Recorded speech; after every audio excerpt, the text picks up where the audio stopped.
Welcome to our review on nervous system damage. First thing we need to know then is what the nervous system is made of. And what we actually do is we divide it up into two systems. You've got the central nervous system, or CNS, which is the brain and spinal cord, and then we've got the peripheral nervous system, or PNS, which consists of all of the neurons that connect the CNS to the rest of the body. So when we're talking about nervous system damage, it's any damage that's occurred to the CNS or the PNS. So there's a range of potential causes for this damage. It could be as a result of an injury. It could be a genetic condition such as Huntington's disease. It could be another type of disease such as an infectious disease, or it could be as the result of consuming a toxic substance. When we've suffered some kind of damage to our nervous system, then what's going to happen is impulses won't be able to pass effectively through the nervous system. So there's some kind of a block occurring here. If we consider the peripheral nervous system first of all and what the effect of damage may be there, this could affect sensory and motor neurons. So as a result of that damage to the sensory or the motor neurons, we may not be able to detect pain. So you could actually sustain an injury but not realise that. You may have numbness in a certain area. You may lose coordination. So what we actually find is that our peripheral nervous system has a very limited ability to regenerate. So if it's minor nerve damage, then that will self-heal in time.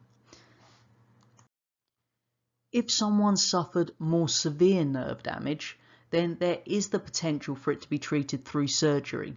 So, for example, we may be able to graft nervous tissue over a damaged section to actually restore that conduction path to allow the signals to travel there. If we've got severe damage, what we may see is some slightly more severe effects here. So you may lose control of certain body systems. You may suffer from partial or complete paralysis depending on where the damage occurs. You could well suffer from memory loss or processing difficulties. And the key thing to remember here is a big difference between our peripheral and central nervous system is while the peripheral nervous system does have a limited ability to regenerate, the central nervous system cannot regenerate. So any damage done to the central nervous system is permanent unless we can use a surgical method to correct it. As for when we're carrying out these surgeries, it's not a given that if you've got an injury, it can be repaired via surgery. So if we consider why that is, the spinal cord itself is made up of 31 pairs of nerves, and each nerve contains many nerve fibres. The spinal cord itself is only 1.5 centimetres in diameter.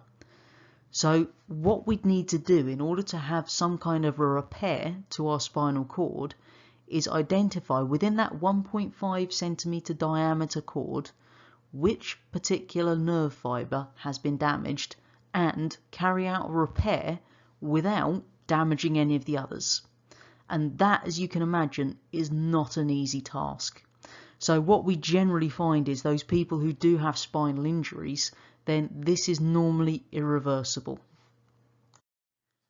If we consider the brain, then one key problem we've got is brain damage is difficult to diagnose, and the treatments are also rather tricky to carry out. So if we've got some kind of brain damage, then we've got a couple of different treatments we can select. We could go down the route of radiotherapy or chemotherapy if we've got a tumour within the brain. So radiotherapy is using the gamma rays, chemotherapy is using drug treatments.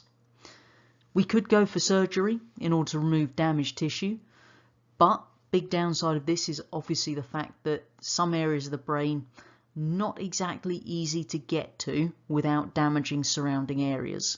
So if you've got a tumour within the centre of the brain, you've obviously got to access through the healthy tissue on the surrounding parts to get to the tumour, and that can cause an awful lot of damage, so may not be feasible. Last one is something called deep brain stimulation, which again goes back to those good old electrodes we talked about. So we can insert electrodes to actually stimulate brain function in certain areas to try to get it to start working correctly once more. Hopefully at the end of this video you can now describe examples of damage to nervous tissue and give examples of nervous system diseases like Huntington's disease.